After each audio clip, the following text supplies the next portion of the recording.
When you've lived through someone else's addiction and control, leaving the relationship is only part of the story. What comes next, what most people don't talk about, is rebuilding trust in yourself. Trust is not automatic. Your body and mind have been trained for survival. Your decisions were shaped by another person's mood, their substance use, their threats, and their control. You adapted for them, not for you. That means every choice you make now feels so heavy. Every decision feels like it might go wrong. Every instinct you have is double-checked against the patterns of the past. That's normal.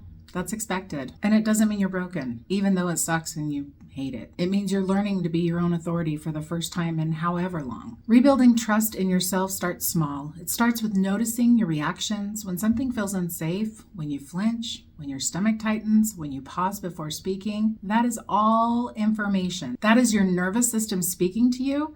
And listening to it isn't overreacting. It's learning again how to read your own internal cues without fear that someone else is going to punish you for noticing. It's also noticing the decisions you did make right under the pressure. The times that you protected yourself, protected your child, stayed calm when you wanted to yell. Those are your successes and they count. You may not feel them immediately because the trauma overshadows everything else. But when you track them over time, you see that your confidence is returning. You also start noticing the difference between decisions made from fear versus decisions made from clarity. Fear's still there. It doesn't disappear overnight, but clarity grows when you create space, when you separate yourself from the chaos, and when you have memories to think about someone else's control driving the narrative. Part of rebuilding trust in yourself is learning to set and maintain boundaries. For many of us who've survived coercive control, this is terrifying because boundaries can feel like betrayal. And I know that sounds silly, because how can your boundaries,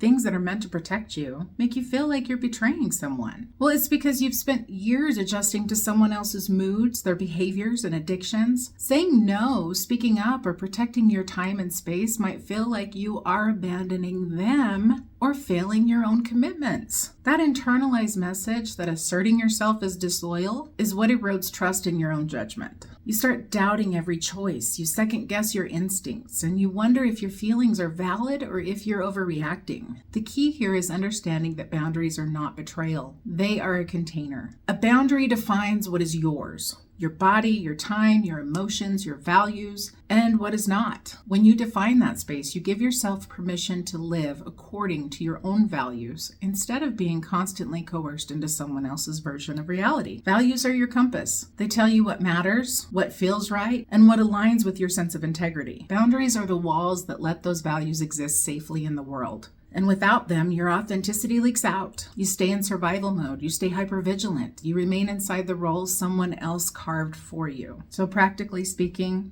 setting a boundary is noticing where you end and the other person begins. It's noticing when your actions are driven by fear of their reaction rather than your own sense of right. It's naming what is acceptable for you and what is not, even if it feels uncomfortable or risky. Your body will resist and your mind will tell you you are being selfish or cruel. That resistance is totally normal. That resistance is your nervous system recalibrating to a life where you are allowed to exist for yourself. Every time you hold a boundary, you reclaim a small piece of trust in your own judgment. And every time you maintain it, you reinforce the idea that your values matter and your needs are valid. Over time, this practice shifts your internal narrative and you start to recognize that your instincts are reliable, that your feelings are signals and they're not flaws, and that your right to exist safely and authentically is non-negotiable. Boundaries become your container for living fully in your own life, not in someone else's chaos. They're the foundation that allows trust in yourself to rebuild from the inside out. And as that trust grows, everything else, like your decisions, your relationships, your sense of safety, begins to recalibrate as well. Addiction recovery for the other person may or may not coincide with your ability to trust yourself again, because sobriety doesn't automatically make someone accountable or safe. Post-separation, the patterns that were hidden behind substances can really become visible. And this is why rebuilding trust in yourself has to come before trust in others. Otherwise, you're constantly recalibrating to someone else's volatility. Healing also involves your community. You need mirrors. People who reflect back to you what is safe, what's normal and possible. People who validate your experience without minimizing, excusing, or judging. These mirrors can help you trust your perceptions again, and you start to realize that your internal reality is valid. Finally, rebuilding trust is cumulative. You don't just wake up one day and feel entirely safe in your own skin. You start stacking moments. Times when your instincts were right, times when you acted despite fear, times when you survived your own reactions. And that stack grows. Your confidence grows with it, and your body gradually relaxes. Your nervous system recalibrates. Now, a caveat here, this work is slow. You didn't get here overnight, and you're not going to get out of here overnight. It's quiet, and sometimes it's even terrifying. But it is necessary and so worth it, because when you trust yourself again, you no longer operate in someone else's survival system. You operate in your own life. You make decisions from clarity rather than compulsion. You protect yourself because you know you're worth protecting, not because someone threatened you.